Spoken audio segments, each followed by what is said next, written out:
기도드리겠습니다.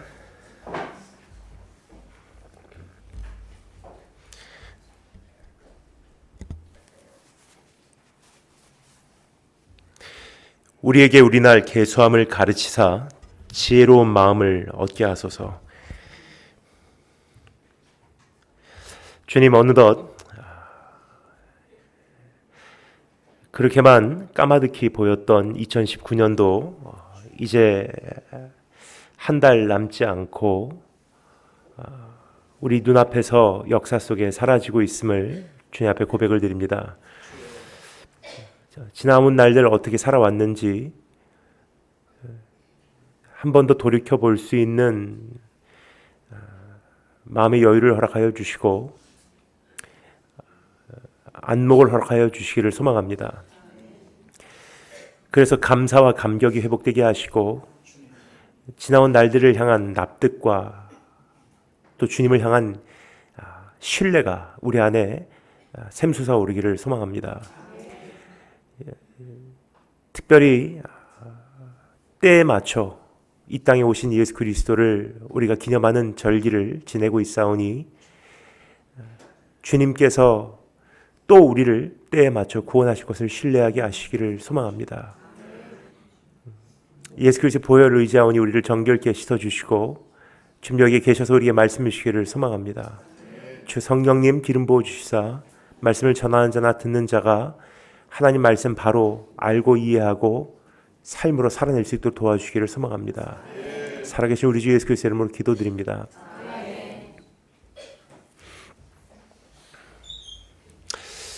세계적으로 보나 국가적으로 보나 교회와 개인적으로 보나 너무나 많은 변화가 있었던 한 해가 아니었나 생각이 됩니다.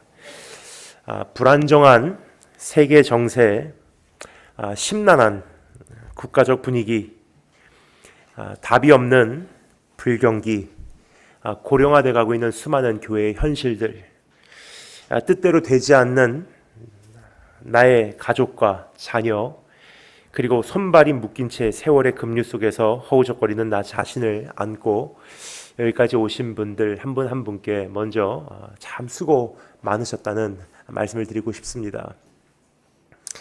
지극히 작은 나와 같은 사람이 이 한 해를 주의 은혜 하나 의지하여 걸어올 수 있었던 이 자체가 하나님 살아계시다는 증거요. 주님께서 우리에게 부으신 그 은혜요. 내가 경험한 기적이 아닌가 생각이 듭니다.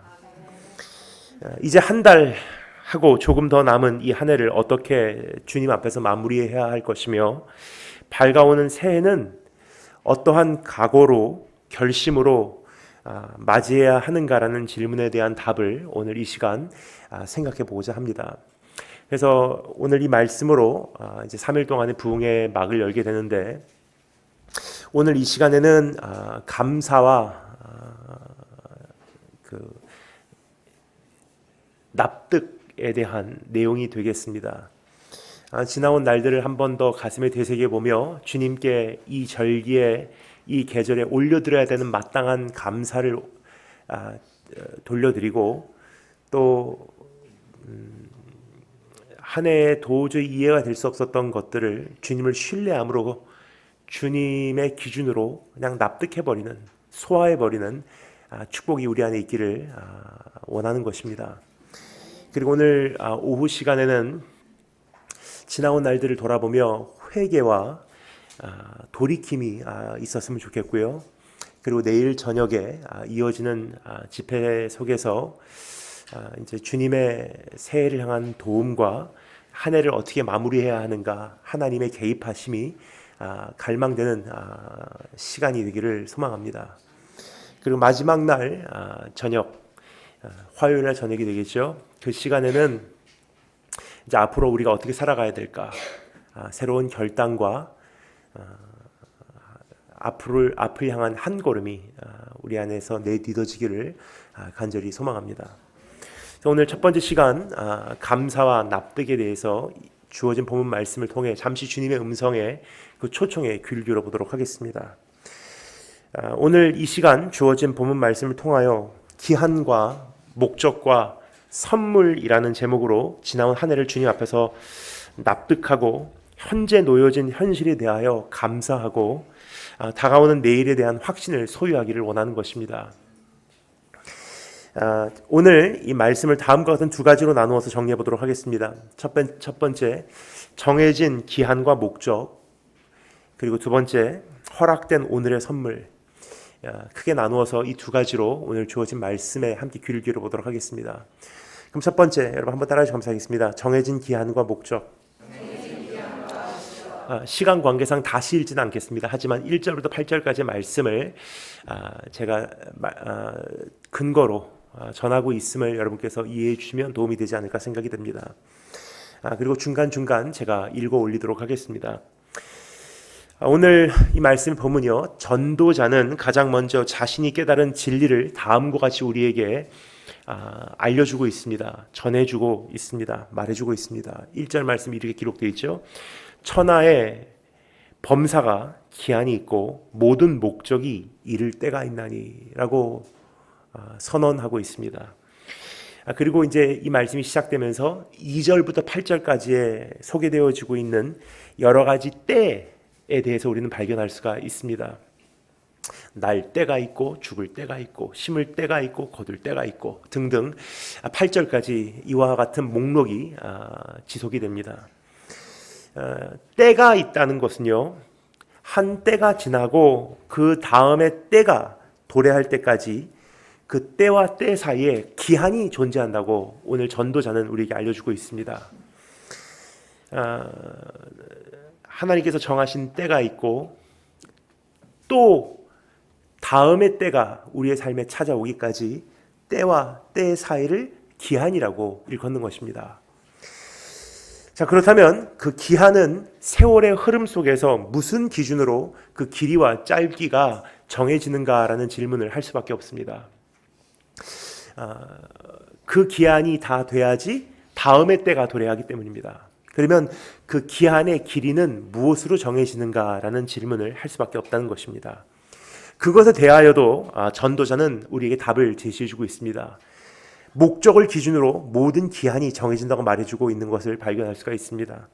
모든 목적이 이를 때가 있나니 라고 이야기를 하고 있죠. 즉, 한 때가 지나가고 다음의 때가 우리의 삶에 찾아올 때까지는 정해진 기한은 목적을 위해서 지금 흘러가고 있다는 사실을 우리에게 알려주고 있는 것입니다. 고난의 길고 짧음도 그 고난을 통하여 우리 삶에 이루시고자 하는 목적에 의하여 정해진다는 것입니다. 고독함의 입구와 출구도 그 고독함을 통하여 주님께서 우리의 삶에 이루시고자 하시는 그 목적에 의하여 정해진다는 것입니다. 기다림의 시작과 끝도 그 기다림을 통하여 주님께서 우리의 삶에 이루시고자 하시는 목적에 근거하고 있다는 사실을 우리에게 알려주고 있는 내용입니다. 여러분, 2019년을 시작하며 생각했을 때 금년 한 해 동안에는 절대로 이 문제는 내가 해결하고야 말 것이다 라고 나름 계획을 세웠던 것들이 삶에 있으리라 생각이 됩니다. 이번 한 해 동안은 적어도 이 재정적인 문제, 경제적인 문제는 내가 해결하고 말 것이다. 너무나 오랫동안 내가 끌고 돌아다녔던 이 가정에 묶여있는 결박은 금년 한 해 동안 내가 풀고야 말 것이다. 혹은 동료와의 관계입니까? 아니면 사랑하는 사람들과의 관계입니까? 어떤 것이든 금년 시작하면서 내 나름 결심한 것들이 있으리라 생각을 합니다. 근데 이제 한 달 조금 더 남은 2019년을 가만히 생각해 보면요, 이루어진 것보다도 이루어지지 않은 것이 참 많은 것 같아요. 여전히 그 재정적인 문제는 내 삶의 자리를 잡고 있고, 관계는 묶여 있고, 질병은 지속되고, 삶은 만만치 않고. 근데 한 가지 좋은 소식을 오늘 이 말씀을 통해서 먼저 우리가 발견할 수가 있습니다. 고난의 기한은 그 고난을 통하여 이루시고자 하는 목적에 따라 정해진다는 것입니다. 즉, 한 해 이상의 시간으로 주님께서 연장시킬 수밖에 없었다는 것은요, 주님께서 우리의 삶을 향해서 가지고 계신 목적이 생각보다 복잡하고요, 다면적이고요, 다겹적이란 뜻이에요. 그러니까 우리는 상당히 개인주의적으로 하나님의 뜻을 헤아리려고 하는 경향이 있지 않나 생각이 듭니다. 나에게 무엇을 하시려고 하나. 근데 하나님은 나 한 사람만이 아니라 나 한 사람을 통해서 그 사방으로 영향력을 끼치게 하는 것이 주님의 일하시는 방식이 아닌가 생각이 됩니다. 마치 어떠한 돌 덩어리를 연못에다가 던졌을 때 한 방향으로 파동이 일어나는 것이 아니라 사방으로 파동이 일어나듯이 하나님께서 우리의 삶의 문제를 허락하실 때, 계획하실 때, 집행하실 때 우리 안에 일어나는 역사들이 바로 그러한 현상이 되지 않을까 생각이 듭니다. 우리는 나 중심적으로 개인 인생이라는 렌즈를 통해서 하나님의 뜻을 이해하려고 노력을 하지만 되지 않을 때가 참 많이 있습니다. 근데 하나님은 나 말고도 수많은 사람들을 동시에 보고 계시고요. 나의 기도뿐만이 아니라 수많은 사람들의 기도를 동시에 응답하시지 않으면 안 되는 자리에 계시다는 사실을 여러분 기억하시는지요? 그러면 하나님께서 그 기도 응답에 충돌이 일어났을 때, 기도 내용에 충돌이 일어났을 때 누구의 기도를 응답하여야 할까? 어떤 분은 이렇게 생각하십니다. 더 세게, 빡세게 기도한 사람의 기도를 응답하실 것이다. 근데 우리 하나님은 선하신 하나님의 뜻이라는 기준으로 우리의 삶을 지금 진행하시고 계시다는 사실을 성경이 끊임없이 우리에게 다양한 목소리를 통해서 알려주고 있습니다. 오래전 한 일이 기억이 납니다. 저희 어머니 가장 친한 친구, 미국 뉴저지에 살고 계신 분이십니다. 근데 그 분의 어머니께서 많이 위독하시고 편찮으셨던 기억이 납니다. 근데 처음에는 하나님께서 응답을 주셨어요. 내가 네 어머니를 고쳐주리라. 다시 살려주리라. 다시 일어나서 걷게 하리라. 이 권사님께서 열심히 기도하다가 그 응답을 받고요. 하나님께 얼마나 감사와 감격을 올려드렸는지, 그리고 사람들에게 말하기 시작했어요. 하나님께서 우리 엄마 고쳐주신다고 하셨어요. 하나님께서 우리 엄마 다시 산다고 하셨어요. 그렇게 확신하셨는데 그때부터 한 3개월도 안 갔던 기억이 납니다. 3개월도 안 가고 그 어머니께서 돌아가셨어요. 마음에 시험이 오더래요.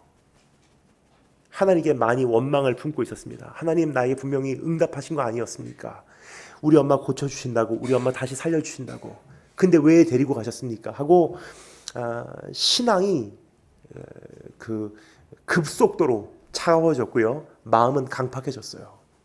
그러던 어느 날 하나님께서 그 마음을 가엾게 여기셨는지 찾아오셔서 조금이나마 내 삶에 감추어진 현실을 보게 하는 그 설명을 해주시는 것과 같은 경험을 하셨다고 이야기를 하시더라고요. 그날도 하나님께 마음의 그 외침은 여전했습니다. 하나님, 왜 우리 엄마 데리고 가셨습니까? 근데 하나님께서 그날은 침묵하시지 않고요, 한마디로 응답하시더래요. 맞아, 나는 너에게 응답했다. 네 엄마 고쳐주겠다고, 네 엄마 다시 살게 해주겠다고. 근데 네 엄마는 혼수 상태에서 제발 좀 이젠 데리고 가달라고 하더라. 그때 이 권사님 깨달으셨어요. 우리는 내가 서 있는 이 자리에서, 내 인생의 위치에서 하나님의 뜻을 헤아리려고 하고 있습니다. 그러나 하나님은 지금 혼수 상태에 있는 사람이나 의식이 있는 사람이나 침묵 가운데 읊조리는 기도나 지금 주여 부르짖고 큰 소리로 외치는 기도나 주님께서는 다 듣고 계시다는 거예요. 하나님의 뜻은 우리의 뜻과 다를 수밖에 없는 이유는요, 우리는 굉장히 단면적입니다. 근데 하나님의 뜻은 다면적이고요, 다겹적이고요, 다 대상적이에요. 그거 한 가지만 보아도 금년 한 해 동안 왜 나의 삶의 문제가 해결되지 않았는지 우리가 마이크 소리가 계속 바뀌어서 제가 집중이 안 됩니다. 죄송합니다. 아까 같이 돌려주시면 감사하겠습니다.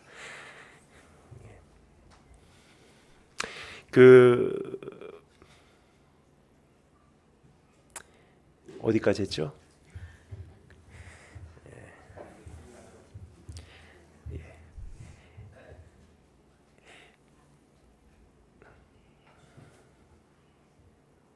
하나님께서 우리의 삶에 지금 진행하시고자 하는 뜻이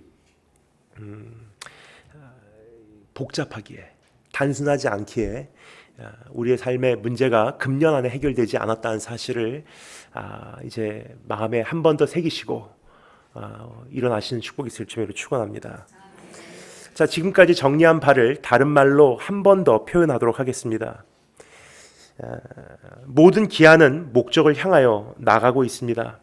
즉 모든 탄생과 죽음, 불행과 회복, 슬픔과 기쁨, 만남과 이별, 다툼과 화해는 인생의 주관자 되신 주님의 목적이 담겨 있다는 뜻입니다.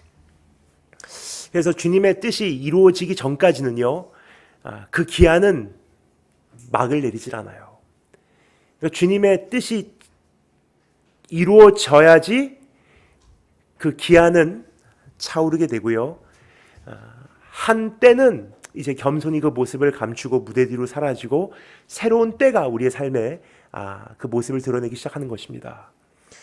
그래서 여러분, 안절부절함, 오늘 주님의 목적 앞에 겸손히 무릎을 꿇으시고 나의 삶에 언제나 동행했던 그 초조함마저도 하나님 앞에서 겸손히 낮아지는 축복이 있으기를 주님으로 축원합니다. 도저히 납득이 되지 않는 상황을 아는 채 이 자리에 오신 분들도 계시리라 생각이 듭니다. 그러나 오늘 이 말씀을 통하여 다시금 되새기게 되는 한 가지가 있다면요, 만사는 목적을 향하여 진행 중이라는 사실입니다. 단지 한 가지 여기서 주의할 점이 있습니다. 나중에 조금 더 구체적으로 다시 말씀을 드리겠지만 그 목적은 내가 모르는 경우가 참 많이 있지 않나 생각이 듭니다. 그래서 많은 분들이 하나님의 뜻을 개인적으로 헤아리려고 할 뿐만 아니라 굉장히 단순화시켜서 우리가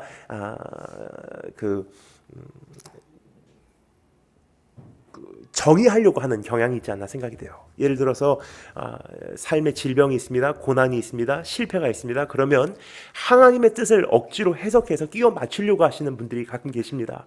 나를 이렇게 연단시켜서 귀하게 쓰시려고, 이렇게 내 삶에 어려움을 주는 것은 하나님께서 나를 훈련시켜서 언젠가 귀하게 쓰시려고,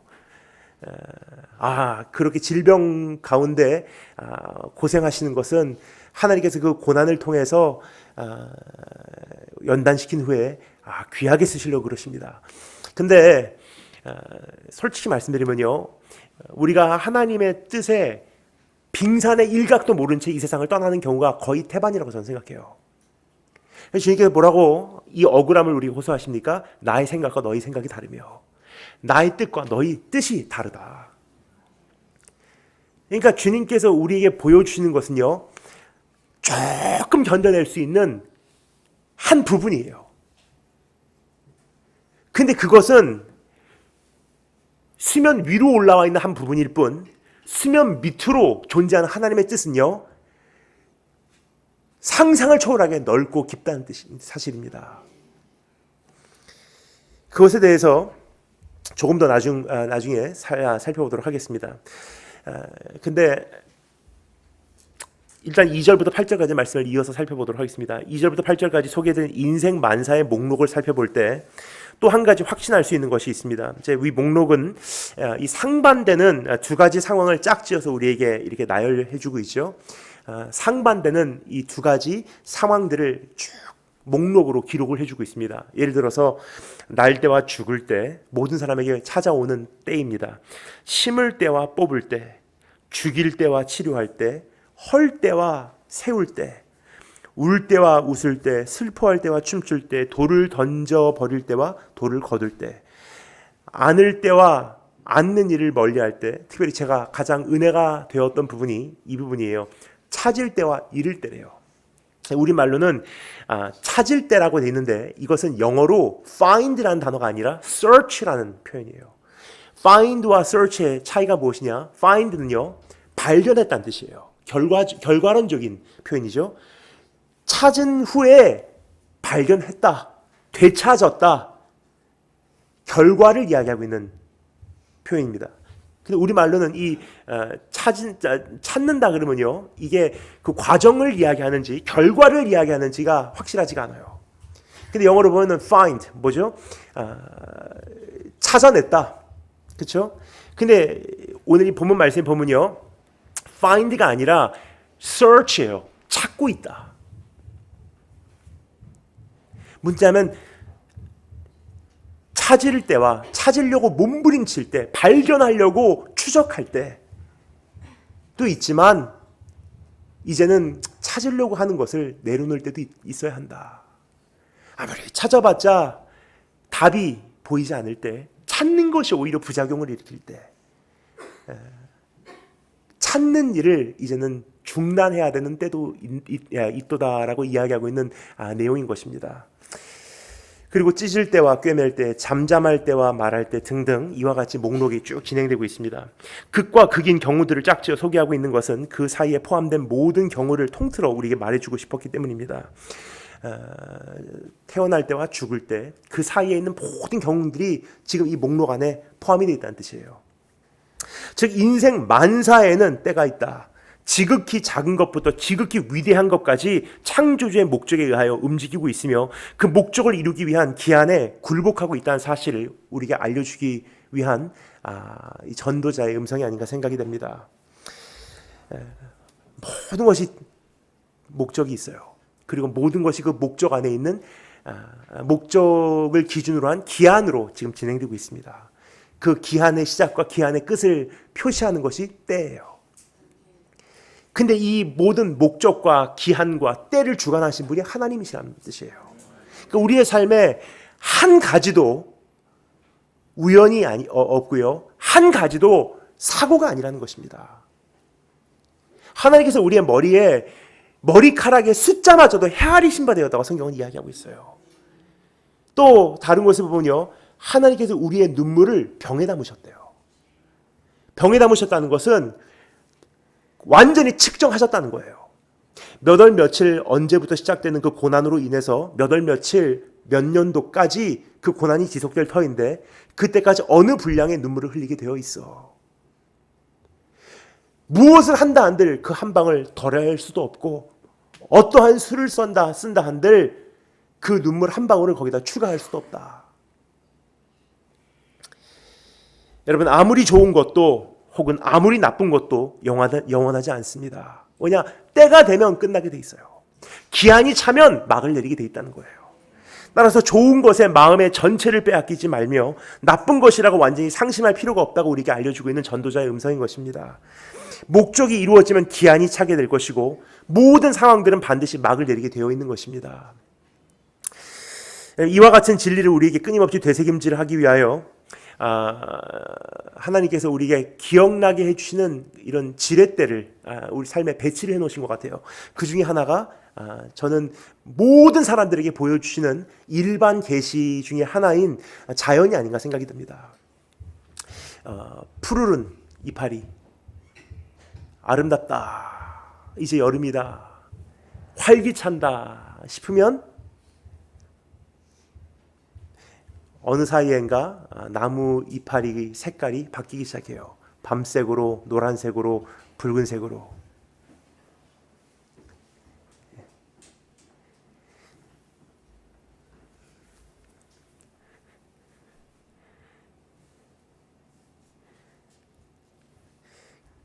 그렇게 되면 이제 한 잎씩 한 잎씩 나무에서 떨어지기 시작합니다. 겨울이 옵니다. 겨울이 오면 이제 정말 우울하구나, 쓸쓸하구나, 고독하구나. 그러면 어느덧 다시 새로운 싹이 돋아나고요, 푸르르게 옷을 갈아입습니다. 야, 드디어 이제 살만 나는구나 하면은 어느덧 붉게 노랗게 또 색상을 바꾸고 한 입씩 한 입씩 떨어지게 됩니다. 이제 또 그날이 왔구나 싶으면 또 어느덧 새로운 생명이 태어나요. 이러한 주기가 계속 반복되고 있어요. 근데 그것을 왜 하나님께서 이러한 섭리로 우리의 삶에 심어두셨나? 조금이나마 우리에게 인지시켜주기 위함이 아니었나 생각이 돼요. 그것을 나중에 조금 더 살펴볼 터인데 일단 짧게만 말씀드리도록 하겠습니다. 그러한 것을 우리 삶의 이러한 가이드라인으로 주신 것은요, 아무리 좋은 것도 영원하지 않아. 지나가게 돼 있어. 아무리 슬픈 것도 반드시 끝이 존재한다. 그러니까 아무리 좋은 거라고 거기에 연연하지 말고, 아무리 나쁜 거라고 완전히 좌절할 필요가 없다. 왜냐? 하나님께서 그 기한을 통해서 우리의 삶에 이루시고자 하는 목적이 이루어지면은 막을 내리고요, 새로운 때가, 새로운 계절이 우리의 삶에 반드시 찾아온다는 것이 하나님의 선언이고 하나님께서 천지를 창조하신 질서예요.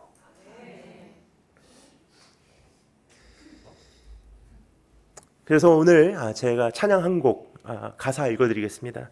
제가 참 좋아하는 가사입니다. 특별히 이 계절에 제 나름 이 찬양을 자주 부르는 것 같습니다. 이 가사 읽어드릴게요. 여러분 다 잘 아시는 찬양입니다. 날 구원하신 주 감사, 모든 것 주신 감사, 지난 추억이네 감사, 주 내 곁에 계시네. 어떤 분이 이렇게 말씀하시더라고요. 사람이요, 이 둘 중에 하나만 있으면 아무리 힘든 고난도 극복할 수가 있대요. 사람은 이 둘 중에 하나만 있으면 살 수가 있대요. 첫 번째는 지나온 날들의 추억, 두 번째는 앞으로 될 일들에 대한 희망. 그러니까 사실 사람은 그 현실을 근거로 사는 사람들이 아니래요. 현실은 정말 최악의 상황이라 해도요, 추억이 있든지 희망이 있으면 사람은 살 수가 있다고 이야기를 합니다. 내일에 대한 희망이 완전히 끊어졌어요. 그런데 지나온 날들과 아름다운 추억이 있으면 견디더라고요. 지나온 날들의 추억이 정말 파란만장한 상처와 아픔으로만 물들어 있다고 해도요, 내일을 향한 희망이 있으면 사람은 살더라고요.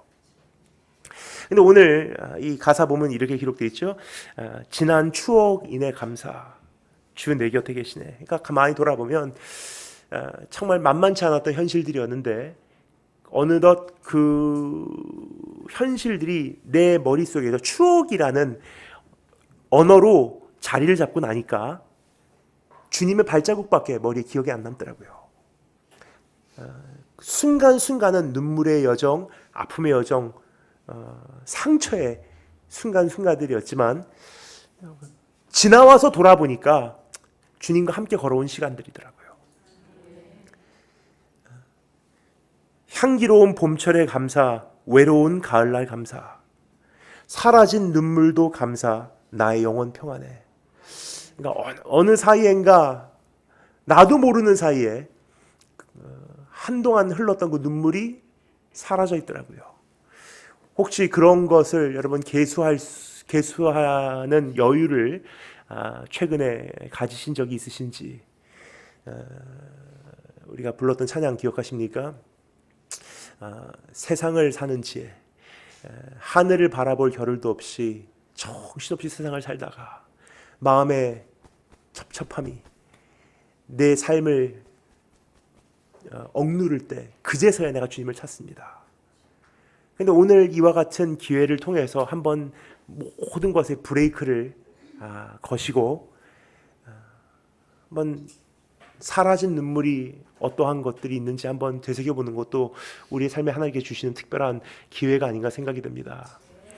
응답하신 기도 감사, 거절하신 것도 감사, 헤쳐나온 풍랑 감사, 모든 것 채우시네. 아픔과 기쁨도 감사, 절망 중 위로 감사, 측량 못할 은혜의 감사, 크신 사랑 감사해. 제가 이번에 미국에서 이제 캐나다 쪽으로 넘어가는 길목이었습니다. 시카고에서 비행기를 타고 토론토까지 약 1시간 반, 2시간 정도 되는 비행이에요. 근데 여러분도 다 잘 아시다시피 미국 그 국내에서는 굉장히 자리가 좁습니다. 한국의 저가 항공보다도 자리가 좁아요. 그래서 저는 비행기를 탈 때마다 이거는 좁은 문 좁은 길이구나 하면서 이렇게 탑승을 합니다. 근데 가면 갈수록 더 그 길이 좁아지는 것 같아요. 매해 더 좁아지는 것 같습니다. 그러니까 사실 비행기를 탑승하면은 제일 앞자리에 있는 사람이 그 총대를 메고서 절대로 의자를 뒤로 제껴서는 안 돼요. 왜냐면 앞자리에 앉은 사람이 제끼면 그 다음부터 도미노 같이 다 제껴야 되거든요. 근데 이번에는 앞에 있는 분이 제끼기로 작정을 하셨던 것 같습니다. 그때부터 다 모든 의자가 도미노 같이 쓰러지는데 제 옆에 앉아 계셨던 분도 당연히 자신도 제낄 수 있다고 생각하고 의자 그 버튼을 누르려고 하는데 안 움직이는 거예요. 저는 근데 그분을 보면서 하니까 불쌍하더라고요. 그래서 제가 안타까워서 한마디를 해드렸습니다. That's a bad news. That's a bad news. 참 나쁜 소식이네요. 그러니까 그분이 왜 그러지 하면서 그 버튼을 보니까 거기에 스티커가 붙여 있어요. Under repairment. 지금 수리 중이래요.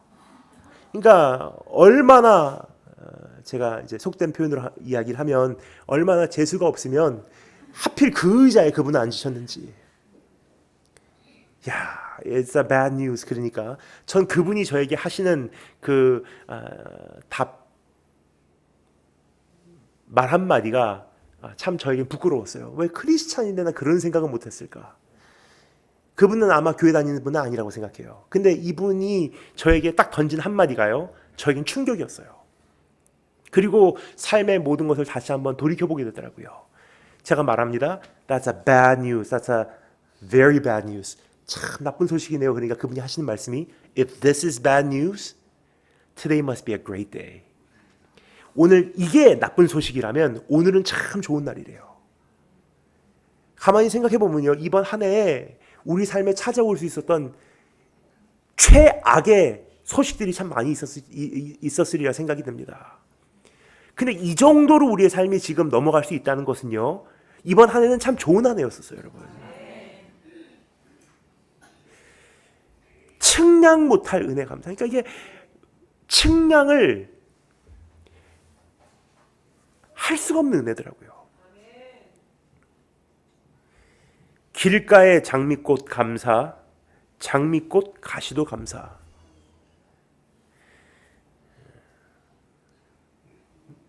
티슈 필요 없을 것 같습니다. 앉아서 말씀 들어주시면 오히려 더 좋을 것 같아요. 잘 집중해 주시면 감사하겠습니다. 장미꽃이 아름답지만 장미꽃과 함께 오는 가시는요, 그냥 한 패키지예요. 그러니까 장미꽃을 누리기를 원하신다면요, 가시도 받아들이라는 거예요. 그것을 성경에서 뭐라고 말씀하냐면요, 소가 없으면 구유는 깨끗하려니와 소의 힘으로 얻는 것은 많으니라 그래요.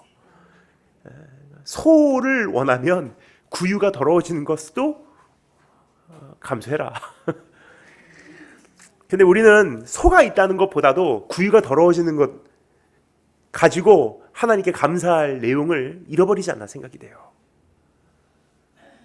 장미꽃을 누리기보다도 장미꽃 가시 때문에 막 내 인생의 고난이라고 하나님 앞에 불평을 하는데, 자녀를 거두어 가신 것 참 많이 아프지만은 자녀를 주신 것이 얼마나 감사했는지를 생각을 안 해요. 부모를 데리고 가신 것을 하나님께 원망은 하지만은 잠시나마 그 부모를 알 수 있게 하신 것에 대해서 우리가 감격은 안 하는 것 같아요. 직장을 잃어버린 것에 대해서 하나님 앞에 불평은 하지만은 그 직장을 잠시나마 주신 것에 대해서는 우리가 하나님 앞에 얼마나 감사하고 살았는지. 따스한 가정, 희망 주신 것 감사. 기쁨과 슬픔도 감사, 하늘 평안을 감사, 내일의 희망을 감사, 영원토록 감사해. 그래서 오늘 그 기한과 목적 안에서 우리 삶이 어김없이, 실수 없이, 우연 없이, 사고 없이 진행 중이라는 사실을 기억하시고, 하나님 앞에서 사실 그거 하나만 가지고도 우리가 조금 삶을 있는 그대로 납득하시는 축복이 있을 주님으로 축원합니다. 두 번째, 따라서 감사했습니다. 허락된 오늘의 선물. 이것은 9절부터 14절까지의 말씀을 근거로 제가 여러분께 말씀드리도록 하겠습니다. 여러분께서는 그렇게 다시 읽지는 않겠지만 이해해 주시면 좋을 것 같습니다. 지금까지 살펴본 내용을 전제로 하면 왜 전도자가 전도서 1장 2절부터 3절에서 다음과 같이 고백하고 있음을 우리가 알 수가 있습니다. 전도서 1장 2절부터 3절 보면요, 안 펼쳐도 괜찮습니다. 제가 읽어드리도록 하겠습니다. 이 전도서의 가장 중요한 핵심 주제를 전도자가 다음과 같이 선포를 합니다. 본인이 깨달은 바를 이제는 이제 선언을 하는 장면이 기록이 되어 있습니다. 전도자가 가로되 헛되고 헛되며 헛되고 헛되니 모든 것이 헛되도다. 사람이 헤아려서 수고하는 모든 수고가 자기에게 무엇이 유익한고. 이것이 전도서의 이게 핵심 주제예요. 자, 그런데 여기서 얼핏 보면요, 좀 이해가 안 가는 모순과 같이 보이는 것들이 발견이 됩니다. 그것은 무엇이냐면 지금까지 제가 말씀드렸죠. 모든 것이 목적이 있다고. 그런데 지금 읽은 이 말씀에 의하면요, 헛되대요. 헛되다는 건 문제십니까? 목적이 없다는 뜻이에요. 그러니까 얼핏 보면 표면적으로는 이게 모순인가? 라고 보일 수가 있어요. 조금만 생각해보면요, 왜 이런 말을 할 수밖에 없었는지 이해가 됩니다. 창조주의 목적과 그 목적을 기준으로 한 기한이 전부라면 사람이 열심을 내어서 일한다는 것은 결국 무엇을 위함인가라는 질문을 할 수밖에 없게 되기 때문입니다. 결국 하나님께서 정해놓으신 목적이 있고 그 목적을 위한 기한이 있고 기한과 기한의 시작과 끝을 장식하는 때와 때가 있다면 사람이 무엇을 한다 한들 그 기한을 단축시킬 수 있겠으며 사람이 무엇을 한다 한들 그 목적을 변형시킬 수 있을까? 그러니까 내가 지금 일하는 게 무엇을 위함인가? 헛되고 헛되고 헛되고 헛됩니다. 그러니까 목적이 없다는 뜻이 아니더라고요. 전도자가 왜 모든 것이 헛되다고 이야기하냐? 무엇을 한다 한들 결국은 하나님의 계획대로 우리의 삶이 거침없이 진행되고 있기 때문에. 어떠한 고민으로 우리의 인생을 연장시키겠으며 어떠한 노력으로 머리카락 하나를 내 마음대로 머리에 심겠습니까? 그 목적을 기준으로 한 기한은 이미 다 정해져 있는데 말입니다. 이미 다 정해진 것 속에서 열심히 일한다 한들 그것이 무슨 소용이 있겠냐는 뜻입니다. 결국은 정해진 대로 오고 정해진 대로 가는데 이 모든 것이 무엇을 위함인가 라는 고민을 우리뿐만이 아니라 결국은 전도자도 했던 것 같습니다. 그래서 오늘 여기서 우리가 질문을 할 수밖에 없어요. 그러면 이 한 해를 내가 어떻게 납득을 하고 다가오는 한 해를 어떠한 자세로 맞이해야 할 것인가? 왜냐, 다 정해진 것 안에서 주권자 대신 하나님께서 진행하고 계신데 나는 그분의 손길 아래 어떠한 자세로 살아가는 것이 주님께서 내 삶을 향한 바람인가라는 질문이에요. 오늘 이 말씀을 보면요, 세 가지가 기록이 되어 있습니다. 이 세 가지를 함께 정리하도록 하겠습니다. 첫 번째, 따라 감사했습니다. 영혼을 사모하자. 10절부터 11절 말씀, 이번엔 여러분께서 읽으실 수 있는 기회를 드리겠습니다. 10절부터 11절 다 같이 한 목소리로 읽겠습니다. 준비하시고 시작.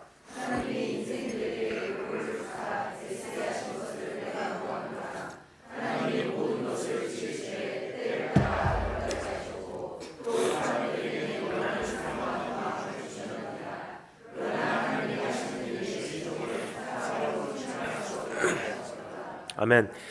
이 봄은 참 기가 막힌 진리가 우리에게 선포되고 있습니다. 하나님이 인생들에게 노고를 주사 애쓰게 하신 것을 내가 보았도다. 여기서 말하는 노고라는 것은요, 수고와 아픔과 고통과 상처와 눈물과 인생에 우리가 겪을 수밖에 없는 갈등과 통증이란 뜻이에요. 하나님께서 인생에게 노고를 주사 우연이 아니라는 것입니다. 사고가 아니라는 거예요. 하나님께서 허락하신 범위 안에서 진행되고 있다는 것을 우리가 알려주고 있는 주님의 음성인 것입니다. 하나님께서 인생들에게 노고를 주사 애쓰게 하신 것을 내가 보았도다. 하나님께서 모든 것을 지으시되 때를 따라 아름답게 하셨고 또 사람에게 영혼을 사모하는 마음을 주셨느니라. 즉 이 노고를 주신 이유가요, 결국 한 가지를 위함이래요. 무엇이라고요? 영혼을 사모하는 마음을 갖게 하기 위해서. 근데 이것을 전도자만 깨달은 것이 아니라고 생각합니다. 사도 바울도 똑같은 말을 로마서 8장에서 하고 있습니다. 뭐라고 말하고 있죠? 모든 피조물이 지금 허무한데 굴복하게 하셨대요. 하나님께서 모든 피조물을 허무한데 굴복하게 하셨대요. 근데 우리말로는 허무한 곳에라고 되어 있는데 이 허무한 곳에라는 표현이 저는 우연이 아니라고 생각합니다. 전도서에서 이야기하고 있는 단어와 똑같은 단어예요. 허무하다, 헛되고 헛되도다. 그렇죠? 근데 사도 바울이 뭐라고 말합니까? 모든 피조물이 지금 허무한데 굴복하고 있대요. 근데 영어로 보면요, 이 허무한 것이 무엇인지 조금 더 구체적으로 다음과 같은 표현으로 기록이 되어 있습니다. Under frustration 무엇입니까? 갈등, 고민, 해결되지 않는 이 고민 덩어리들. 근데 하나님께서 뭐라고요? 모든 피조물이 그러한 갈등 밑에 굴복하게 하셨대요. 도저히 해결할래야 해결할 수 없는, 이해할래야 이해할 수 없는, 해석할래야 해석할 수 없는 그 숙제를 우리에게 남겨주셨다는 거예요. 왜 이 고난이 있을까? 왜 이러한 삶의 문제가 있을까? 왜 나는 이러한 모습을 태어났을까? 왜 그때 그런 일이 일어나야 했을까? 그 문제를 우리가 헤아리기 위해서 정말 한평생 몸부림을 치는데 이것은 우연도 아니고 사고도 아니고 운이 안 좋아서도 아니고 저주가 아니래요. 뭐라고요? 창조주께서 모든 피조물을 허무한데 굴복하게 하셨느니라. 이 갈등 속에서 살 수밖에 없게 하셨대요. 근데 오늘 전도자는 다른 표현으로 이렇게 표현합니다. 하나님이 인생들에게 노고를 주사 애쓰게 하신 것을 내가 보았도다. 여러분 삶 속에 가지고 계신 인생을 향한 불안감, 지나온 날들의 질문, 오늘에 대한 갈등, 진로에 대한 막연함, 내가 지혜가 부족해서 이 진로에 대한 이 출구가 보이지를 않아요. 분명히 말씀드리겠습니다. 안 보이게 해놓으신 거예요. 다 아는 것이 주님의 뜻이 아니에요. 언젠가 제가 이러한 말씀을 드린 적이 있습니다. 우리의 신앙의 선배들이 참 신앙이 아름다웠던 이유가 무엇인가 고민을 해봤어요. 생각을 해봤습니다. 한 30년 전만 해도요, 우리 교회에 수많은 성도들의 고백이 지금 오늘날 수많은 성도들의 고백과 조금 차이가 있는 것 같아요. 지금 성도들의 고백은 난 알아요예요. 다 알아요, 다. 인터넷 서치하면 구글 찾아보고 네이버 분석하면 웬만한 목사님보다도 설교 더 잘하시는 분들이 마지막 시대에 대해서 일루미나티, 베리칩, 프리메이슨 그것에 대해서 더 연구 많이 하신 분들이 평신도들이더라고요. 근데 30년 전에만 가도요, 어떤 모습인지 기억하시는지요? 내일 일은 난 몰라요. 그냥 하루하루 살아요. 요행함도 불행함도 어차피 내 뜻대로 안 돼요. 근데 그 안에는 하나님을 향한 의지함이 있었고요, 경외함이 있었어요. 근데 지금은 이것이 어떻게 새로운 정부를 형성해서 어떻게 우리를 대적할 것이고 교회는 지하로 숨어야 될 것이고 다 알아버렸어요. 그러니까 의지함보다도 더 연구하는 거예요. 그 연구한 바를 그냥 조용히 혼자서 그냥 생각하면 좋은데 그거를 이제는 괜찮습니다. 저분은 이미 놀라셨으면 천천히 하셔도 괜찮습니다. 본인만 그거를 깨달으면 되는데 스승, 선생의 영이 임하셨는지 요즘 성도님들은 다 서로 가르치려고 해요. 인터넷에 올라가서 선생의 영을 받으신 분들이 참 많습니다. 좋은 영은 아닌 것 같습니다. 왜냐하면 성경이 뭐라고 말하죠? 누구든지 가르치는 자가 되지 말아라. 왜냐 하나님께서 더 엄격하게 심판하심이라. 근데 오늘 성경 말씀에 보면 뭐라고요? 모르게 하셨대요. 하나님께서 인생들에게 노고를 주사 애쓰게 하신 것. 여기서 말하는 그 애쓴 게 뭐냐면 로마서 8장 말씀이에요. Under frustration. 피조물이 갈등할 수밖에 없는 것에, 헤아릴 수가 없는 것에, 다 이해하지 못하는 것에, 고민할 수밖에 없는 것에 허무한데 굴복하게 하셨느니라. 하나님께서 하신 거예요. 보지 못하게 하신 분이 하나님이라는 거예요. 조금 전에 말씀드렸죠. 하나님께서 우리에게 보이시는 것은요, 정말로 빙산의 일각이에요. 좋은 소식은 있습니다. 뭐냐? 나머지 수면 밑에 있는 하나님의 헤아릴 수 없는 그 뜻은요, 주님 나라 가서 여쭤보십시오. 그것을 사도 바울도 인정을 하고 있어요. 지금은 우리가 거울로 보는 것이 희미하게 보이나 본인 자신도 그 허무한 것에 굴복하고 있다는 뜻이에요. 그러니까 하나님께서 우리에게 요구하시는 것은요, 나를 이해해 줄래? 납득해 줄래가 아니에요. 내가 너를 향해서 지금 펼치고자 하는 목적과 이 계획이 이와 같아. 그럼 너는 이거 잘 이해했으니까 이제는 참여해 줄래라고 우리에게 요청하신 분이 아니라는 거예요. 이해가 안 갈 거야. 도저히 이해가 안 갈 거야. 그러나 나 믿어줄래? 물어보신 분이세요. 하나님께서 태초에 천지를 창조를 어떻게 하셨는지 보면 조금 하나님의 섭리를 알 수 있지 않나 생각이 듭니다. 하나님께서 태초에 천지를 창조해 버리시니라. 우리에게 허락을 받으신 분이 아니시고요. 우리에게 도움을 요청하신 분도 아니시고요. 우리에게 납득을 해달라고, 이해를 해달라고 부탁하신 분이 아니세요. 태초에 하나님께서 스스로 혼자서 스스로 계신 그분께서 천지를 창조해 버리시니라. 우리의 인생도 지금 그렇게 진행 중에 계시다는 거예요. 그 이유가 무엇이냐? 하나님께서 이기주의적이기 때문에 아니에요. 하나님 자신이 제일 잘 알아요. 주님이 우리의 인생을 향해서 가장 선한 뜻을 소유하고 계시다는 사실을. 주님 자신께서 제일 잘 아세요. 주님 자신이 우리의 인생에 대해서 가장 지혜롭게 모든 것을 진행하신다는 사실을. 그래서 우리 도움을 요청 안 하시는 거예요. 그래서 우리가 허락을 받지 않으시는 거예요. 가장 선하신 뜻과 가장 지혜로운 방식이 주님 안에 있다는 사실을 주님 스스로가 제일 잘 알고 계시기 때문이에요. 그래서 주님께서 우리의 삶에 딱 정해진 범위만 보여주시는 것 같아요. 여기까지만 봐라. 그 범위를 조금 본 분들이 이게 이해를 하나님께 나를 귀하게 쓰시려고. 그러니까 틀린 건 아니에요. 틀린 건 아니에요. 그냥 조금이에요. 조금 본 것뿐이에요. 근데 그 수면 밑으로 들어가잖아요. 진짜 크다는 거예요. 근데 그거는 주님 날아가면 더 확실하게 알게 됩니다. 이 땅에서는 우리가 도저히 알 수가 없어요. 근데 한 가지 확실한 것은요, 하나님께서 우리의 삶에 지금 한 가지를 원하신다는 거예요. 헤아리지 못하게 한 것은, 그러한 허무한 것이 굴복하게 한 것은 노고를 통해서 애쓰게 하신 이유는 무엇입니까? 영혼을 사먹게 하려 하십니다.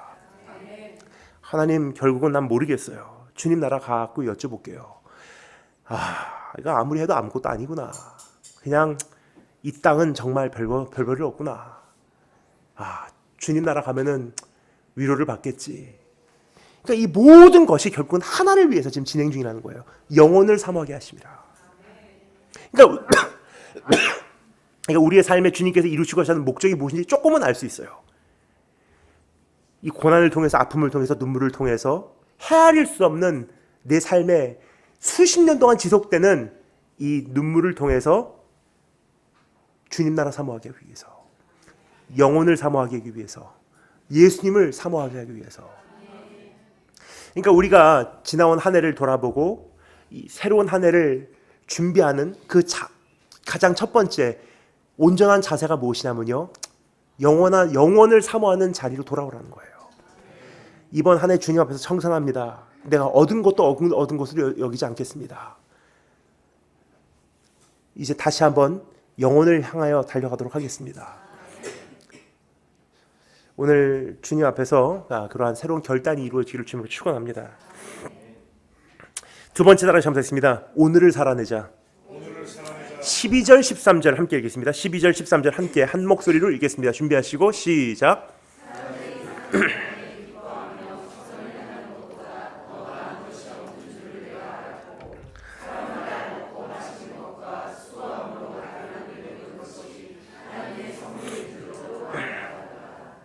아멘.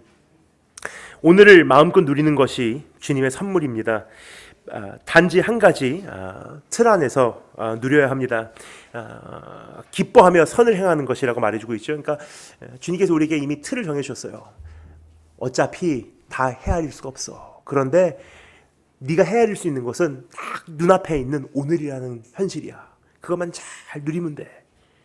그럼 누리자 해야 그래서 마음껏 누리는 게 아니에요. 여기 뭐라고요? 선을 행하는 틀 안에서 오늘이라는 시간을 최대한 누리라는 거예요. 그러니까 부족한 인간이 하나님 앞에서 갖춰야 되는 겸손한 자세 중 하나가 무엇이냐면요, 오늘을 주님 앞에서 선물로 받아들이고 최대한 살아드리는 거예요. 어차피 바꿀 수 없는 오늘, 주님의 목적 가운데 진행 중인 오늘, 주어진 본문에 충실하고 허락된 가정에 충성하며 나에게 주신 선물인 오늘에 내가 온전히 임한다면요, 하나님께서 그것을 통해서 인간이 인간의 자리로 낮아지는 것을 목격하시게 되실 것이고, 인간의 그렇게 한계를 두신 하나님은 우리 삶에서 높아지실 것이며 그 자체가 예배가 된다는 사실입니다. 그래서 오늘 한번 내 자신을 돌아보기를 원합니다. 이번 한 해 동안 내가 정말로 이 오늘을 누렸는지, 현재를 누렸는지. 영어로 현재가 뭐죠? 영어로 present. 무슨 뜻이죠? gift, 선물이란 뜻이에요. 어제의 일은 바꿀 수가 없어요. 내일 일은 하나님 손 안에 있어요. 근데 우리에게 오늘 허락하신 것은요, 지금이에요. 지금 나에게 허락된 가정, 지금 내 옆에 계신 분, 지금 소속되어 있는 교회. 근데 우리가 오늘을 살아내는 능력을 소유하고 있지 못하지 않나 생각이 됩니다. 우리는 항상 저기를 봐요. 언젠가 저기만 가면. 근데 언젠가 저기만 가면이라는 건 뭐죠? 근본적으로 목마름이 작동하고 있다는 뜻이에요. 이것으로는 만족 못한다는 거예요. 그럼 하나님을 경외하는 것의 가장 기본 자세가 무엇이냐? 지금을 납득하는 거예요. 여기를 천국으로 누리는 거예요. 그래서 한평생 목마름을 가지고 있었던 야곱이라는 사람이 기억이 납니다. 야곱이 어떤 사람인지 좀 기억하십니까? 아버지에게 받지 못한 사랑, 형에게 아버지의 사랑을 빼앗겨 버렸죠. 그러니까 아버지에게 받지 못한 그 목마름을 가지고 있었던 사람이요, 생각을 했던 것 같아요. 장자권만 있으면 내가 사랑을 받으리라. 장자권만 내가 소유하면은 내가 이제는 인정받고 말이라. 근데 장자권 받자마자 어떻게 됐죠? 아버지의 사랑을 못 누리는 정도가 아니라 아버지의 품에서 쫓겨나 버렸어요. 형 낫에 피해서 도망가잖아요. 그러면 그 목마름이 해소가 되는 것이 아니라 목마름이 더 큰 목마름을 계속 탄생을 시키는 거예요. 그런데 결국 하나님을 만납니다. 하나님을 만나고 그가 처음으로 고백한 말이 뭐죠? 밤새도록 주님 만나고 해가 떠오를 때 그가 주님 앞에 고백한 첫 마디가 뭐냐면요, 두렵도다 이곳이요, 여기에 하나님께서 계실 것을 내가 알지 못하였도다 그래요. 하나님 멀리 계신 줄 알아요. 천국은 멀리 있다고 생각해요. 문제가 해결되면은 천국이 일어나겠지. 저기만 가면은 내 삶은 더 좋아지겠지. 이 사람만 없어지면은 난 진짜 행복하겠지. 근데 주님께서 말씀하신 것은요, present, 지금이에요. 하나님께서 무한하신 지혜로, 무한하신 사랑으로, 무한하신 선하심으로 우리에게 주신 선물이 뭐냐? 멀리는 그게 아니라 오늘이에요. 지금 내 곁에 있는 가족, 지금 나와 함께하는 사람들, 지금 내가 허락받은 지금 이 모습이에요. 그러면 인간이 할 수 있는 것은 무엇이냐면요, 그것을 최대한 누리는 거예요. 사람이 사는 동안에 기뻐하며 선을 행하는 것보다 나은 것이 없는 줄 내가 알았고, 사람마다 먹고 마시는 것과 수고함으로 낙을 누리는 것이 하나님의 선물인 줄을 내가 알았다. 근데 문제는 우리는 어디를 그렇게 급하게 다니는지 제 자신이 참 안타까워요. 제가 이번에 미국에서 약 20일 넘는 여정을 마치고 돌아오니까, 돌아오자마자 저희 어머니가 운영하시는 카페 레드도어에 가서 이제 드디어 한숨 돌리며 이제 앉았습니다. 그러니까 거기 함께하는 저희 이제 옛세대 운동 JGM 스태프들이 저를 보면서 깜짝 놀라더라고요. 목사님, 승모근이 왜 이렇게 올라갔어요? 미국 갔다 오면은 제 몸의 형태가 바뀌어요. 이렇게 돼요. 왜냐하면 여러분, 그 사람이 긴장을 하잖아요. 긴장을 하면, 그러니까 승모근이라는 것을 운동하신 분들은 잘 아십니다. 운동하시는 분들은요, 승모근은 사람 몸에 발달이 돼서는 안 되는 근육이라고 이야기를 해요. 왜냐하면 승모근은 고생 많이 한 사람들에 나타나는 특징이에요.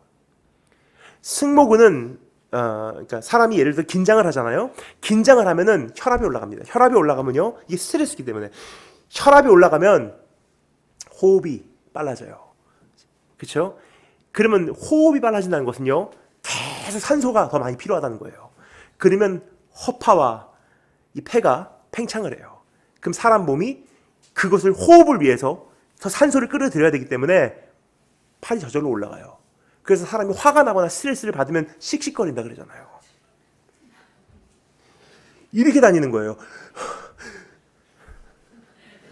그럼 어떻게 되겠습니까? 20일 동안. 기차 시간, 비행기 시간, 집회 시간, 짐 싸고 떠나고 이틀에 한 번씩 숙소 바뀌고, 비행기 좁은 문 좁은 길,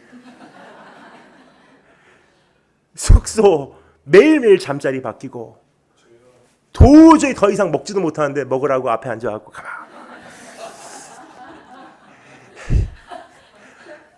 시차로 힘든데 몸에 살은 쪄가는데 도저히 더 이상 음식이 들어가지 않는데 집회 전에 양복 입고 앞에 앉아갖고 먹으라고 하니까 먹어야 되고, 모르는 분들, 처음 만나 뵌 분들 가정 문제 다 들어주고 기발한 기도 해드려야 되고 그렇게 돌아다니다 보니까 한 달 만에 집에 왔는데, 특별히 비행장에 가면요, 참 세상이 안타까워요. 우리나라는 좀 다릅니다. 근데 우리나라도 좀 그래요. 근데 이제 미국 같으면 진짜 엄격해요. 그 TSA라고 해서 비행기 그 앞에 보안 검색대에서 이미 스트레스를 많이 받아요. 그 사람들은 군대 같이 굉장히 엄격하게 다루거든요, 승객들을. 그리고 막 소리를 지르고 명령을 해요. 거기 가면은 이제는 다 익숙해요. 딱 줄 서면은 제일 짧은 길, 제일 짧은 줄 찾아갑니다. 그럼 딱 서자마자 이미 제 차례가 되기 전에 벨트부터 다 풀기 시작해요. 그리고 컴퓨터, 아이패드 컴퓨터 꺼내고 시계 풀고 동전 다 꺼내고 탁탁탁탁 놓고 트레이에다가 올려놓고 보내고, 올려놓고 보내고, 올려놓고 보내고, 가방 올려놓고, 큰 가방 올려놓고 보내고, 그 다음에 올라가서 한 바퀴 삥 돕니다. 그리고 앞에 누가 서잖아요. 뭐가 그렇게 급한지 빨리 좀 가지 하고 이렇게 서 있다가 그 사람 가면은 탁탁탁탁 놓고, 그 다음에 가방 끌고서 막 게이트까지 가요. 게이트까지 가면은 뭐 하냐? 비행기 출발할 때가 2시간 앉아 있는 거예요. 왜? 뭐가 그렇게 급해서 게이트까지 가서 게이트 앞에서는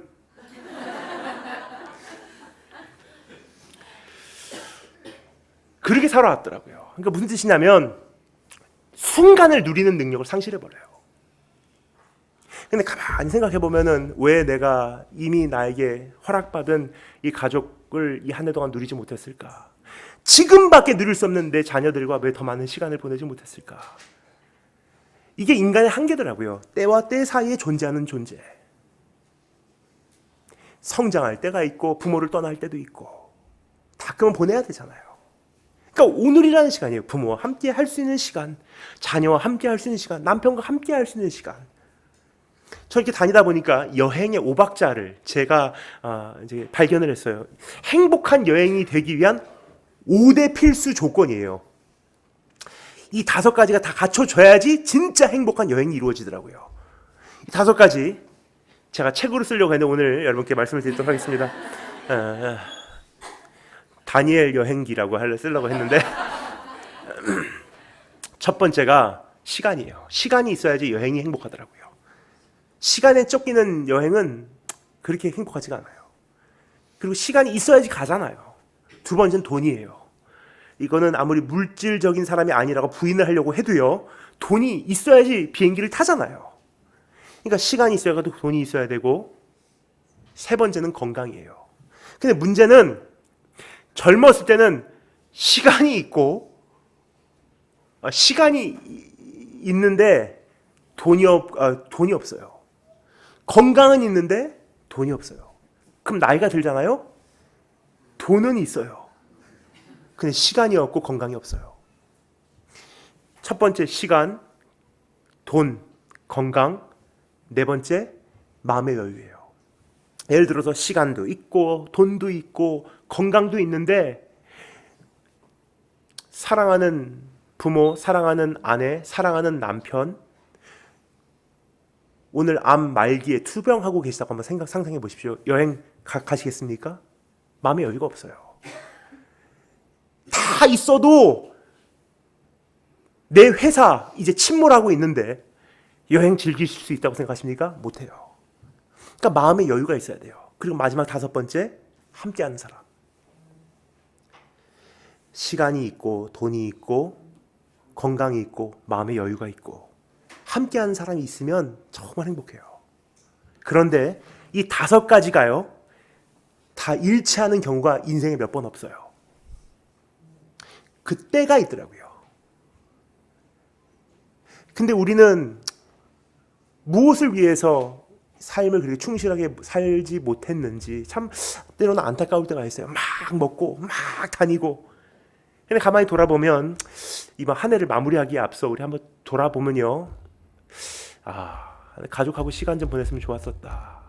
내년이면 떠나보내야 되는데 이 다가오는 2020년이 우리에게 뭘 안겨줄지 모르잖아요. 누구하고 이별이 시작될지 모르는 거예요. 그럼 하나님께서 우리에게 주신 이 우리의 범위가 뭐냐면요, 오늘을 즐겨라, 오늘을 누려라. 이게 우리가 하나님을 경외하는 최선의 모습이에요. 마지막 세 번째, 따라 참사했습니다. 세 번째 하기 전에 제가 시 한 편 읽어드릴게요. 제가 참 좋아하는 시입니다.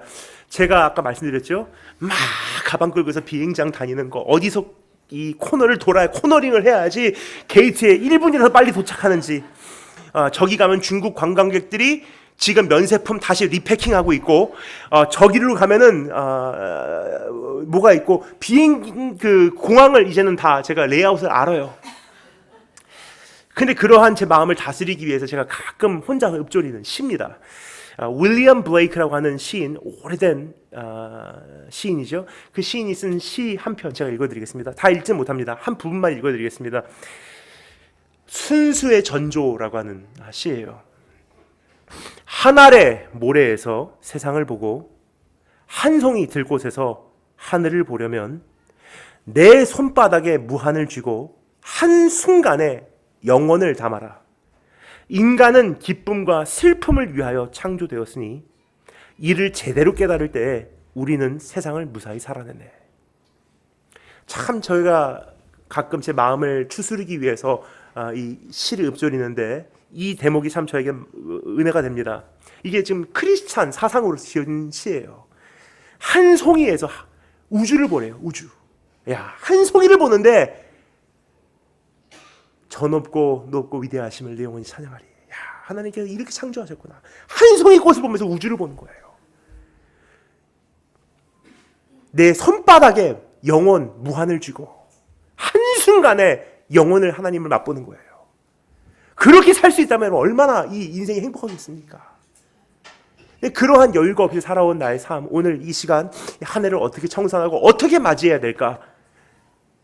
오늘을 누리시겠다라고.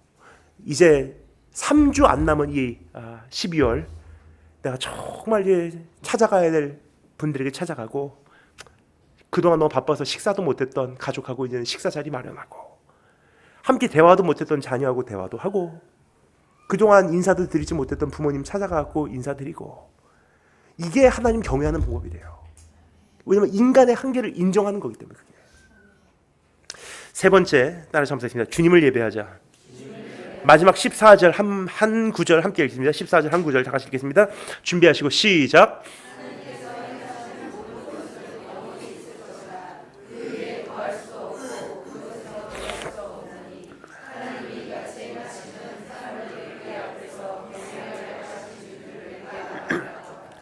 결국 무엇을 한들 더 할 수도 없고 덜 할 수도 없대요. 근데 결국 우리가 이 모든 것을 경험하게 하시면 딱 한 가지를 위해서 뭐라고요?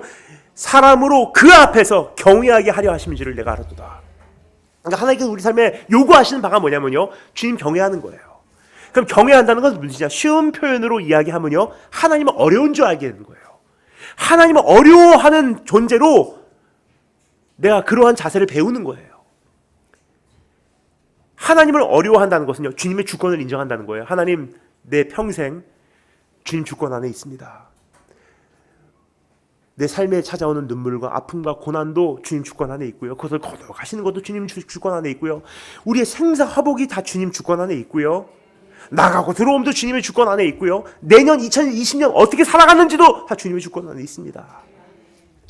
주님의 주권을 인정하는 것이 다른 말로 표현하면 예배예요.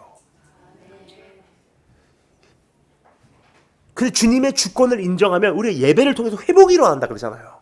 그럼 회복이 뭐냐? 무슨 신비적으로 일어나는 것도 있겠지만 예배를 통해서 회복이 일어난다는 것은요, 예배를 통해서 주님의 주권을 인정함을 통해서 어떠한 회복이 우리 삶 속에서 구체적으로 일어나냐? 예를 들어서 주님의 주권을 진짜로 인정하고 나면요, 삶이 납득이 되기 시작해요.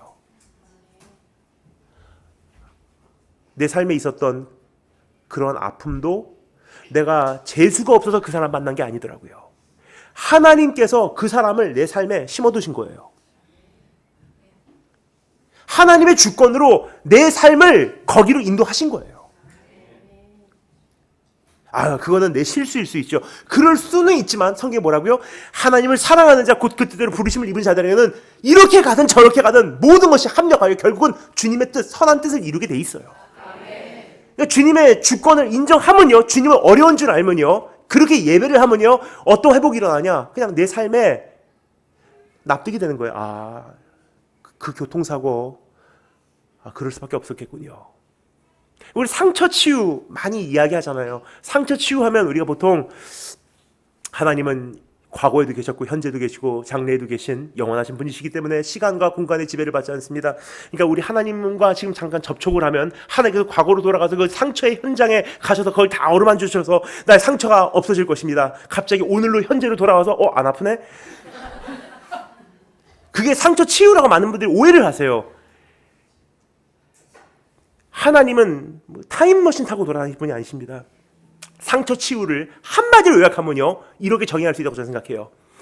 하나님의 경영 안에서 내 인생을 납득해버리는 거예요. 그렇게 하실 수밖에 없었겠군요. 그럼 하나님의 경영은 뭐냐? 하나님의 경영, 큰 경영도 있겠지만 내 개인을 향한 인생의 경영도 있어요. 그럼 그 인생의 경영은 무엇으로, 어떠한 기준으로 집행이 되냐면요, 내가 발견한 최고의 인생 보아인 예수 그리스도를 기준으로 내 삶에 무엇을 주고 무엇을 거두어 가실지, 무엇을 집행하시고 무엇을 금지하실지가 주님께서 우리의 삶을 진행하시는 방법이라는 거예요. 그러면 내 삶에 정말로 하나님의 뜻이 어떻게 이루어지나 알 수 있냐면요, 내가 그것을 통해서 예수를 어떻게 얻었나, 내가 그것을 통해서 예수를 얼만큼 더 알게 되었나, 내가 그것을 통해서 주님과 얼마나 가까워졌나를 생각하면요, 하나님께서 내 삶에 그런 일을 하셨네. 그러면 지나온 날들의 아픔과 고통과 눈물과 정말 기가 막힌 죽음의 음침한 골짜기라고 해도요, 납득이 돼버리는 거예요. 예수를 얻게 하시려고. 그럼 어떻게 해요? 납득이 되면 용서가 시작돼요. 뭐냐? 그 사람을 미워할 수가 없거든요. 왜냐? 그 사람을 하나님께서 내 삶에 허락하신 것도 하나님이세요. 그 대표적인 예가 누구죠? 상처 치유와 용서가 동시에 선언되는 한 사람이 있습니다. 선언했던 한 사람이 있습니다. 요셉, 형들에게 미움당하고 버림당하고 웅덩이에 빠지고 잊혀지고 억울함 당하고 누명 쓰여지고, 근데 나중에 요셉이 뭐라고 고백하죠? 형들은 나를 해치려고 했지만 하나님께서 나를 오늘을 위해서 여기까지 먼저 보내셨습니다. 뭐죠? 하나님의 경영 속에서 자신의 인생을 납득해버린 거예요. 인생을 납득하고 나니까 상처는 치유되고 형들은 용서되고, 딱 한 가지 한 것뿐이에요. 주님의 주권을 인정한 것뿐인데 상처는 치유, 인생은 납득, 관계는 회복. 그리고 우린 전진할 수가 있어요. 상처가 치유받고 인생이 납득되니까 전진이 시작이 됩니다. 그리고 내 안에 용기가 회복이 돼요. 왜냐? 지나온 날들이 있었던 상처가 치유가 안 되면요, 내일을 향해서도 불안해요. 또 그렇게 그런 일이 일어날 수도 있어. 불안에 떨 수밖에 없어요. 근데 지나온 날들도 하나님 주권에 있었던 것이고 그 상처와 아픔과 눈물과 역경과 고난도 주님께서 허용하신 것이니 이제도 그러한 일들이 있다 한들 그것이 우연이 아니고 사고가 아니고 하나님께 허용하심, 주님께서 정해놓으신 범위 안에서 집행될 하나님의 경영이오니 나는 하나님 내일 두려운 게 없습니다. 전진이 시작되고 용기가 불떠다 오르는 거예요. 여러분 우리의 인생 막 가는 인생 아닙니다. 세상 막 뒤집어진 거 아니에요. 역사는 막 쓰여지는 게 아니더라고요. 하나님께서 정말 엄격하게 세워놓으신 범위 안에서 진행이 되는 것이 우리의 삶이더라고요. 그래서 여러분 성경에 보면요, 하나님께서 땅을 다 나눠주잖아요. 어디서부터 어디까지가 누구의 구역이고 어디서부터 어디까지가 어디의 구역이고 하나님 진짜 엄격하신 분이세요. 그 범위에 대해서는 진짜 엄격하신 분이세요. 그러니까 하나님께서 천지를 창조하실 때 우리가 보통 일반적으로 하나님께서 천지를 창조하셨다 그러면요, 만드는 것만 생각해요. 근데 여러분 범위를 정하지 않고 만들면 큰일 납니다. 빛이 있어라, 하늘이 있어라, 궁창이 있어라, 불이 있어라, 물이 있어라. 그럼 뒤죽박죽이에요. 근데 여러분 창조의 역사를 보면요 깜짝 놀랍니다. 6일 동안 하나님께서 온 천지를 창조하시는데 그 중에 딱 3분의 1만 없던 것을 있게 만드는 역사고요. 3분의 2의 역사는 뭐냐? 나누심이에요. 빛과 어둠을 나누시고 낮과 밤을 나누시고 하늘에 있는 물과 땅에 있는 물을 나누시고 육지와 바다를 나누시고 나누시고 이스라엘 민족의 족속대로 지파대로 범위를 정하시고 사단이 하나님께 시험 범위를 물어보러 왔어요. 하나님 욥을 시험하려고 하는데 어디까지 시험할까요? 하나님께서 뭐라고 말씀하십니까? 다 건드려도 괜찮아 하지만 욥은 건들지 마 하니까 어떻게 합니까? 진짜로 재산 날라가고 가정 산산조각 나는데 욥은 그냥 가만히 서 있는 거예요. 그냥 욥의 입장에서는요, 내 인생이 막가네, 세상 뒤집어졌네, 역사가 막 쓰여지네. 근데 하나님의 경영의 입장에서 보면요, 우연히 이루어진 것이 하나도 없어요. 딱 엄격하게 세워놓으신 범위 안에서만 진행이 되는 거예요. 두 번째 찾아옵니다. 하나님 이번에 욥을 다시 시험하려고 하는데 시험 범위 좀 좁혀주시죠. 하나님께서 그래, 그 도전을 내가 받아들이겠다. 하지만 어떻게 하십니까? 이번에 다 건드려도 괜찮아. 하지만 욥의 생명은 건들지 마 하니까 범위가 좁혀져서 어떻게 됩니까? 욥의 몸에 병이 생겼어요. 근데 참 기가 막힌 것은요, 생명은 매달려 있어요. 여전히 우리의 입장에서 볼 때는요, 인생 막 가는 것 같고 세상 뒤집어진 것 같아요. 근데 하나님의 이 영적 실체로 보면요, 막 가는 게 아니더라고요. 정해놓으신 범위 안에서 엄격하게 진행되고 있어요. 이것을 성경에서 뭐라고 말하죠? 사람이 감당할 수 있는 시험 외에는 하나님께서 허락하지 않으신대요. 그러니까 우리 입장에서는 이거는 불운이 따르는 것 같고 인생이 막 이거는 재수가 없는 것 같고 우리 2019년 이거는 또 다음에 무슨 일이 일어날지 2020년은 또 우리 집에 무슨 일이 일어날지 불안해요. 근데 하나님의 경영에서 보면요, 사단에게 이렇게 이야기하는 거예요. 다 건드려도 괜찮아. 가정 건들지 마. 다 건드려도 괜찮아. 이번에는 자녀는 건들지 마. 진짜로 다니면서 깜짝깜짝 놀래요. 어떤 사람 보면요, 사업이 왕창 무너져서 완전히 하루아침에 망했는데 건강해요. 왜요? 하나님께서 범위를 정해놓으신 거예요. 다 건드려도 괜찮아. 하지만 건강은 건들지 마. 어떤 분들 보면요, 진짜로 몸에 질병 생기고 암과 투병하고 한 곱이 넘겼는데 또 암이고 한 곱이 넘겼는데 교통사고고, 그게 참 희한해요. 자녀들 되게 잘 돼요. 자녀들은 진짜로 잘 되고 있더라고요. 왜 그러냐? 하나님께 범위를 정해놓으신 거예요. 다 건드려도 괜찮아. 하지만 자녀는 건들지 마. 왜요? 자녀는 이 사람이 감당치 못하는 시험이야. 이 사람한테는 건강 무너지면은 이 사람 감당할 수가 없어. 그러니까 하나님께서 감당할 수 있는 시험밖에 주지 않으신다는 것은요, 범위를 정해놓으셨다는 거예요. 우리를 다 아신다는 거예요. 우리 한계를 파악하셨다는 거예요. 그걸로 하나님께서 범위를 정하세요. 그러면 우리의 삶에 그 고난의 그림자가 그 영역에 침입했다는 것은요, 적어도 하나님 입장에서는 감당할 수 있다는 뜻이에요. 그거는.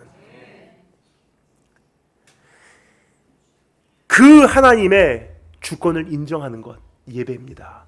그 주권을 인정하면은 한 해를 납득하고요, 새해를 맞이할 수가 있어요.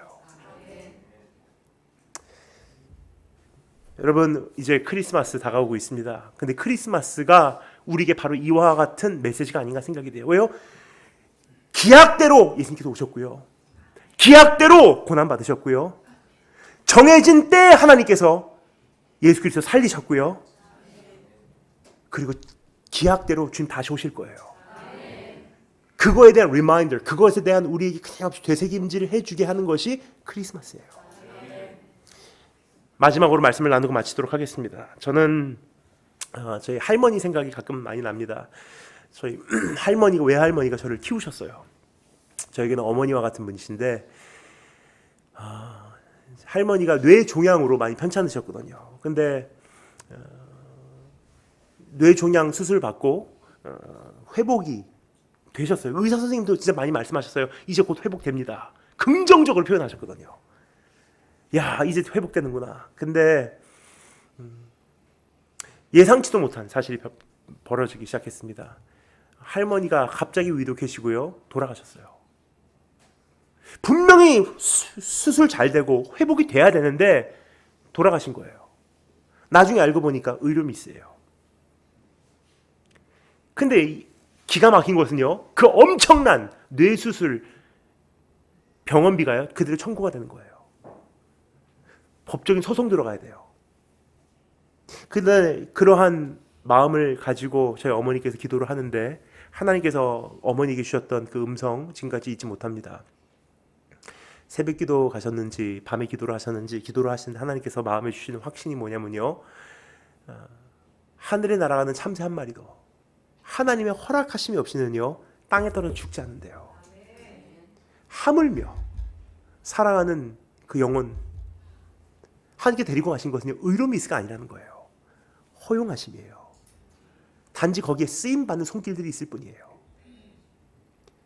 그래서 저희 어머니께서 납득하고 주님의 주권 인정하고 소송 안 하고 가서 병원비 다 지불하고 오히려 선물까지 가서 의사 선생님들하고 간호원들에게 정말 수고 많이 하셨습니다 하고 감사드리고 인생을 있는 그대로 소화해 버리시더라고요. 여러분, 이게 하나님의 주권을 인정하는 사람들의 모습이 아닌가 생각이 돼요. 그래서 오늘 도저히 납득이 되지 않았던 것들, 도저히 이해가 되지 않았던 것들, 답은 어차피 몰라요. 우리가 주님 나라 가야지 하는 거예요.